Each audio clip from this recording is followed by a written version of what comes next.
Hey everybody, welcome to the guided assignment for Chapter 7, or the walkthrough, I should call it, for Chapter 7, which is on recording payroll. I'm just going to jump into this. We always start in the overview where we double check our trial balance against the one in the book to make sure we're on track. If we've saved that before, it's in our custom reports. I can pull it up and I can look at it and see. Yep, everything matches up. So I'm in a good place to start this next chapter, chapter 7. So after that overview page, the next page in the textbook is titled Employees. And I'm starting where it says to add a new employee to the Wildwater Sports Company, do the following. So this will be interesting because I've been having problems with QuickBooks Online when I go to payroll and I go to employees. It says something went wrong, give us a few minutes and come back. And I've waited a couple days and it still keeps giving me this error. So I'm going to show you another way to add an employee. There's almost always kind of a workaround, like more than one link gets to the same place in QuickBooks. But I don't know why the system's having this problem. So instead of clicking payroll and clicking employees, I'm going to go, this is kind of a roundabout way to do it. I'm going to go to vendors and choose check as if I was writing a check. And then when I go up to the who did you pay, I'm going to add a new payee. And you can see once I do that, it gives me the options of choosing a customer, a vendor, or an employee. So I'm actually going to add a new employee from this screen because I can't get to it through the other screen right now for some reason. All right. So I'm down on step 6 in the book, and I'm putting in the employee's name, Donna Chandler.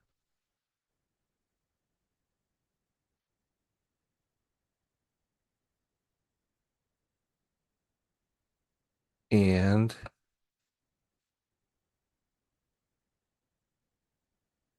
her address. So it's not giving me a lot of things I can put in here right now.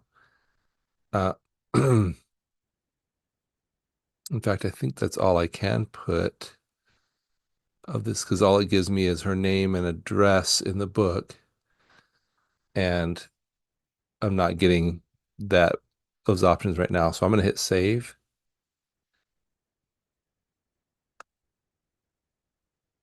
Tells me to go to employees to complete additional information. We'll see if it will let us. I'm actually going to add, so that was adding Donna Chandler. So I wasn't able to put her address in, but for now, that'll do fine for us. And now I'm going to add Karen Vordale also as an employee, which is step 8 in the book.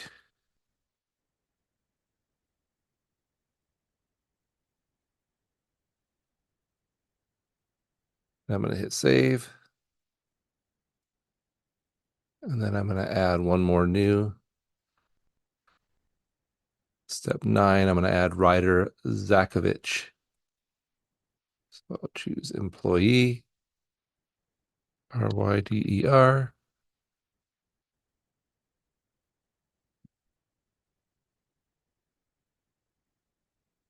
All right. And I'm going to save him as well.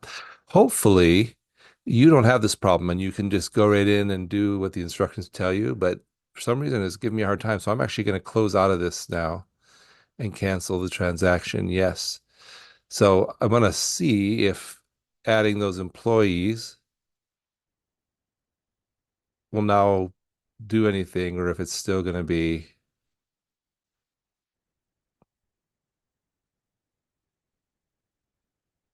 unable to get to that employee section. Just this is just out of curiosity to see if I can add the other information and see if the system was having problems because I had no employees in there. And there when it opened up and I have these 3 employees in there. So now I'm going to go back to my steps. Step 6, Donna Chandler. I'm going to just come in here and edit her information where it wants me to put in her address, which was 12 Ridgeway Lane, Orlando.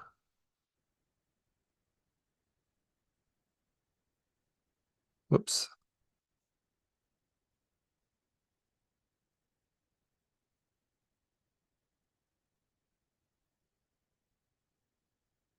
Florida.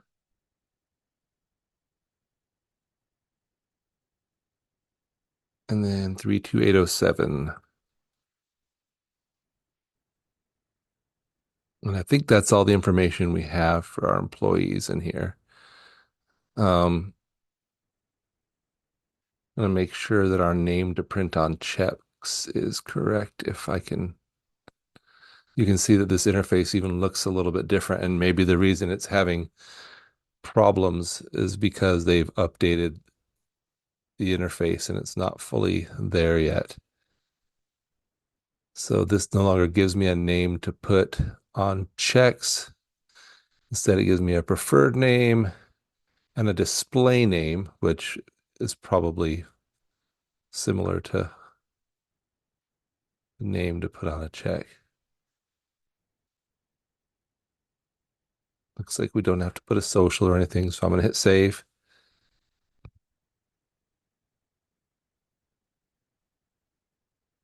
So now I have an address for Donna Chandler. I'll go back to my employee list, go down to step 8, which is Karen Vordale's information. And I'll go ahead and just edit Karen Vordale.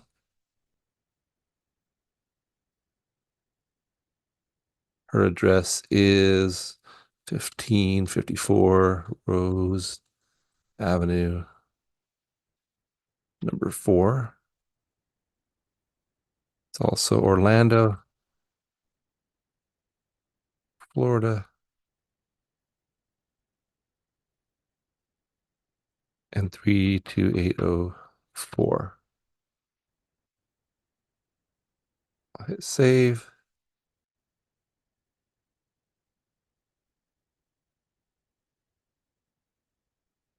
You can see right here, down in this second section under employment details, there's a name to print on checks. And it does match up. That's that's her first and last name. All right. And so now I'll go back to my employee list and I'll update Ryder Zakovich and put in Ryder's address, which is 12 Spaceport Court,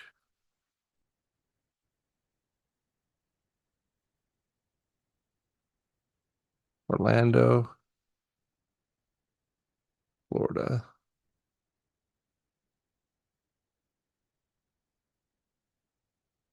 Okay, so that was a little bit of a roundabout way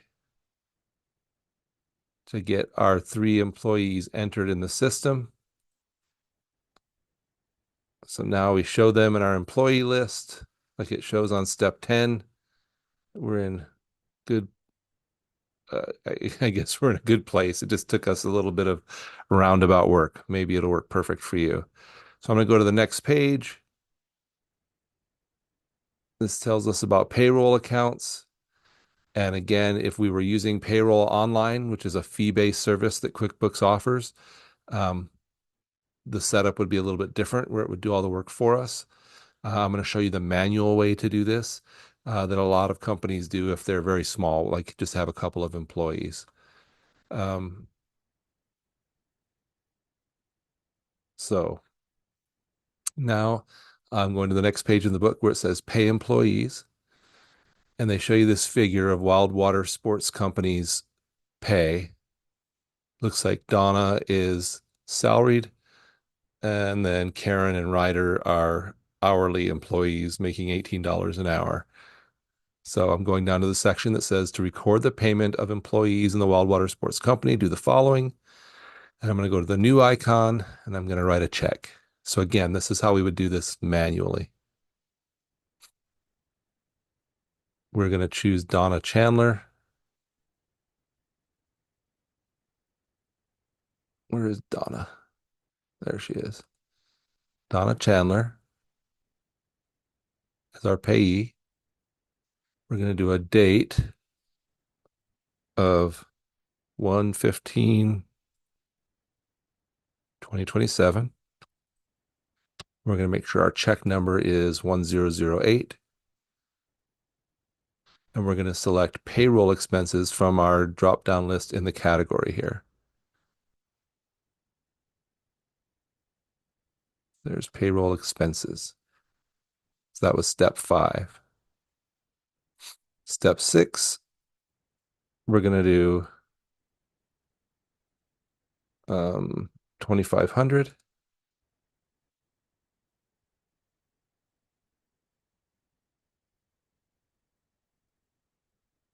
So that's the amount of pay that Donna's getting. Next, we're going to put in payroll wages and tax to pay as the second category. And we're going to record this as a negative. So this is money we're paying that's being withheld from Donna's paycheck. And all this information is up here, right? That's how much withholding is coming out of her check. So that was step 8. Step 9, we're going to do payroll expenses.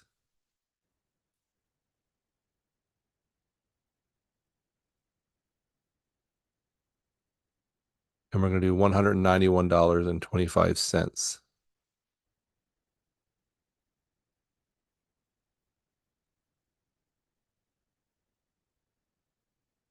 So we come up here.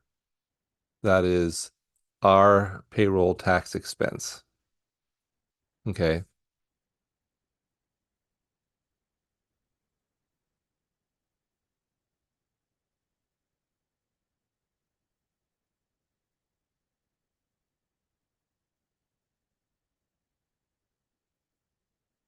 Now this is going to seem a little weird. And then we're going to come down here on step 4, and we're going to do payroll wages and tax to pay. This is, and I'll talk you through it in a minute, what we're doing here, and do negative 191.25. So that's the amount again that the employer is having to pay.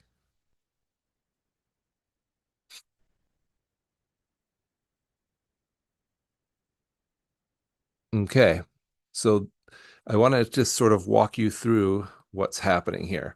Again, so it's a little weird because it's the manual way of doing it. But so in the first line item under the category, we're putting the amount of pay that Donna earned. The second line, we're putting as a negative to our payroll, wages, and tax to pay account all of Donna's withholdings. You can see this over on figure 7.4 in the textbook. So that includes federal withholding, Social Security withholding, in other words, the amount that Donna has to pay of Social Security, and Medicare withholding. So that's what that negative 533.75 is. We're putting it as a negative because it's going to reduce the amount that Donna gets in her paycheck. And then we're recording it to an account called payroll, wages, and tax to pay, which is a liability account. So that's money we've withheld out of the employee's paycheck that we're going to have to pay to these taxing entities. And then finally, there's the other portion, which is the employer's part of the taxes. So our Social Security and Medicare that we're going to owe for this employee. And what we do there is we write it as an expense to ourselves, and that's an increase to the amount of pay. But then immediately we also write it as a negative to decrease the amount of pay by the same amount. And that goes to the liability. We could, if we wanted to, go in and completely do a separate journal entry just to show payroll expenses and then the liability, payroll, wages, and tax to pay.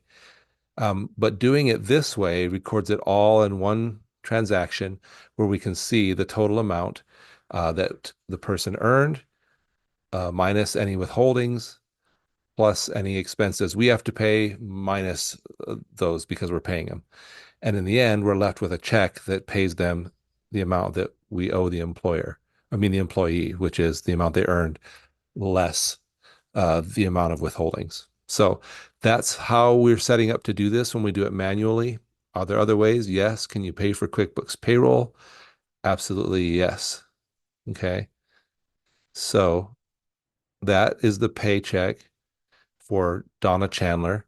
A couple other things that I want to show you here. Step 13 is we can click Make Recurring,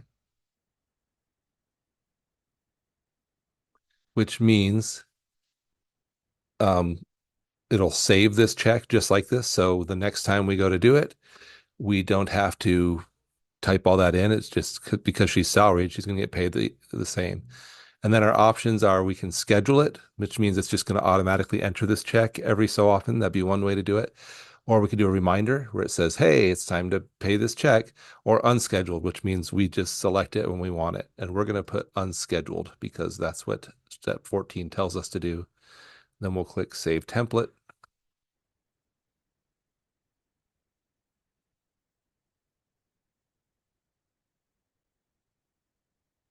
Step 16, click the gear icon.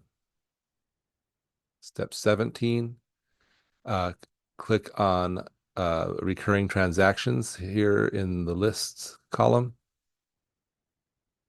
And now you can see the check for Donna Chandler is saved there.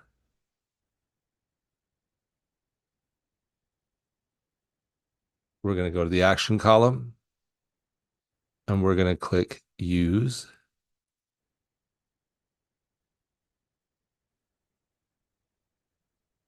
Because we didn't actually save this a minute ago. We just saved it as a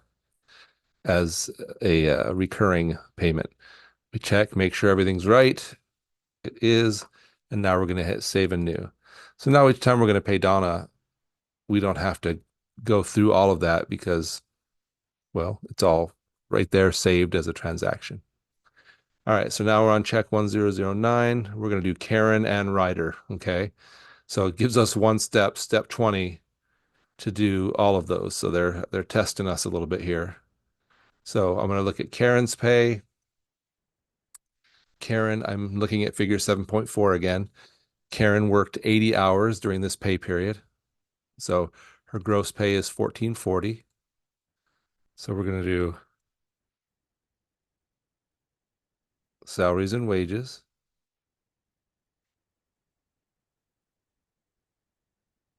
Oh no, it was payroll expenses. Sorry. I was like, that's not what I remember doing. So payroll expenses and the total amount she earned. So her gross pay, 1440. In the second column, we're going to do payroll, wages, and tax to pay. And we're going to put the employee withholding there. So for Karen, that's 307.44, and we're going to do that as a negative.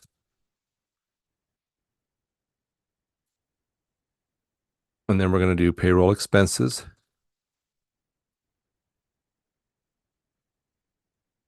We're going to put the employer payroll tax expense for Karen, which is 110.16. And then finally, we're going to do payroll, wages, and tax to pay. And do that a negative 110.16. So there, whoops.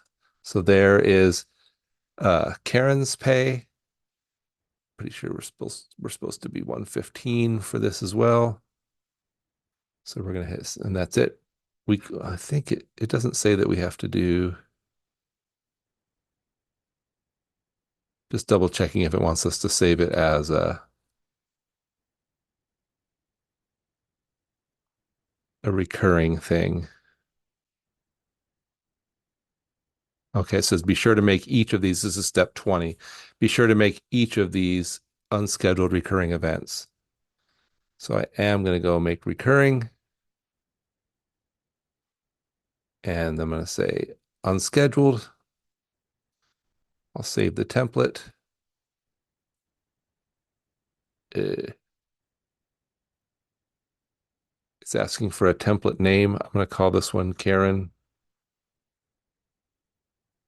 What was her last name?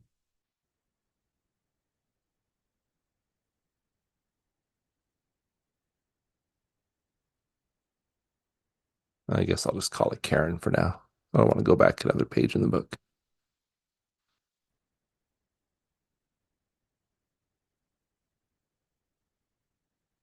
We'll go ahead and use it. Make sure our date's correct and our check number, and then we'll save and new. So I think this is a weird a quirk of QuickBooks that whenever you try to make something recurring, it doesn't enter it or ask you, do you want to enter it and then save it as recurring? It just saves it as a recurring thing, and then you still have to go back and enter it. So that's a little weird. All right, and then finally, rider.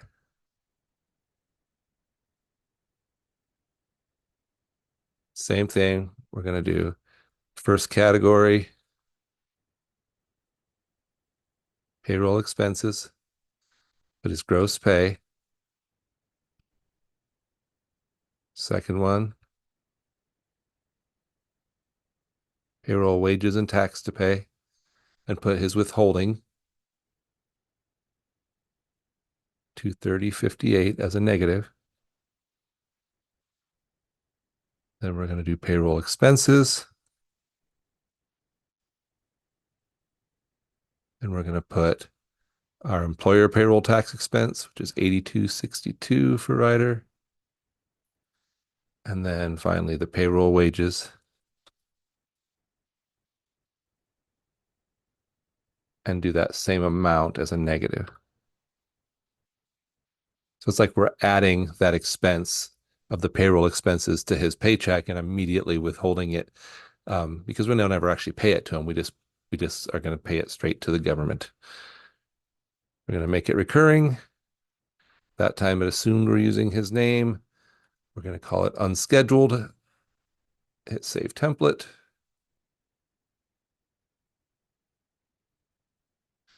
And then we're going to use that template and enter the check. All right, so we just completed step 20. It says after we do the last one, hit save and close, which we did. We're going to go to our reports from the navigation bar. Step 22. We're going to click trial balance. And we're going to make sure all this matches, that our checking account has the right amount.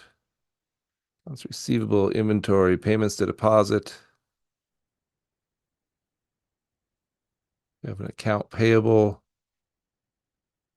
Florida Department of Revenue payable, payroll wages and tax to pay. All matches up, so we're in good shape. It tells us in step 24 to click the 103,000 in our checking account. So this amount right here.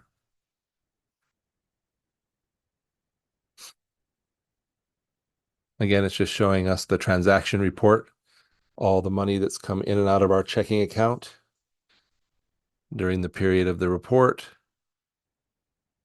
This is modern view. We can switch it to classic view if we want to. I mean, that was classic view. Now we're switching it to modern view. Just showing you there's different views, I guess.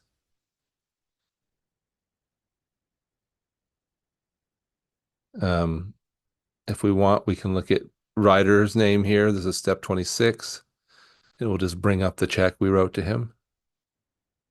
So we can see how that's set up if we need to. Looks like it all matches up, so we're in good shape. Close out of that check. Go back to the report summary, which is step 28.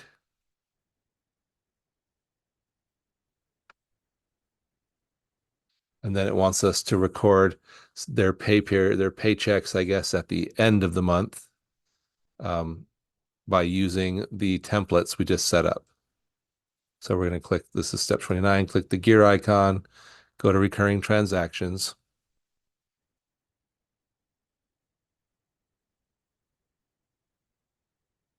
Step 30, we're going to enter a new one for Ryder. Looks like he's worked different hours on step 32, it has a list of everything. So we're going to put the date of January 31st now. And now looking at Ryder, we're going to see the payroll expense has changed to 1134 and his payroll is withholding on this pay period is 242.11. So minus 242.11. And then our employer payroll expense will be 86.75. And then we'll do a negative 86.75. And there's his January 31st pay period.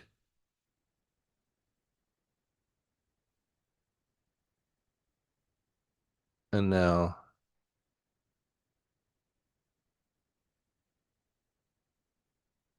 let's see.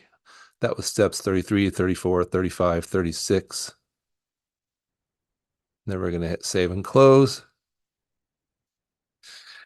And then we're going to do the same process for Karen and Donna. So for Karen, I'll click use. The date of 131 is already in there. I have to choose her though. Donna. Wait, which one is which? Donna's the salaried one. So I'm going to do Karen first. And now I'm again just going to adjust them. Her gross pay was 1,500. Her payroll withholding was 320.25. So I'm going to do a negative 320.25. Whoops, I missed a zero.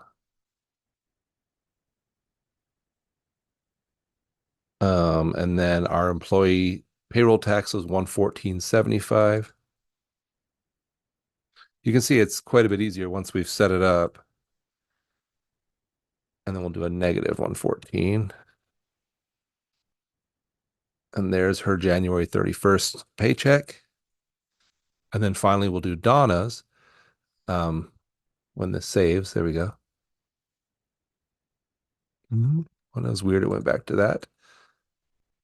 I'm going to go to my recurring transactions again, and I'm going to use Donna's because Donna is salaried. Nothing changes. So all we really have to do is put in her name. There she is. The payment date is good. All of that's the same. So I hit save and close. So that was step 38. Step 39, they're going to have us run another trial balance for some reason. I guess we haven't gotten good enough at it. Trial balance. Hopefully everything matches. It looks like it does. Yep, that looks like it all matches. Step 30, it wants us to click on the checking so that we can see or the amount we're checking, and so we can see the report. And we don't have any errors. It looks like we're the same, so we're in good shape.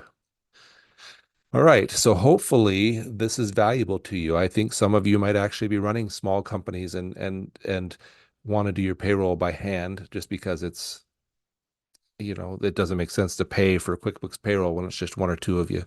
Anyway, so I hope that's valuable. And as always, if you have questions, don't be afraid to reach out.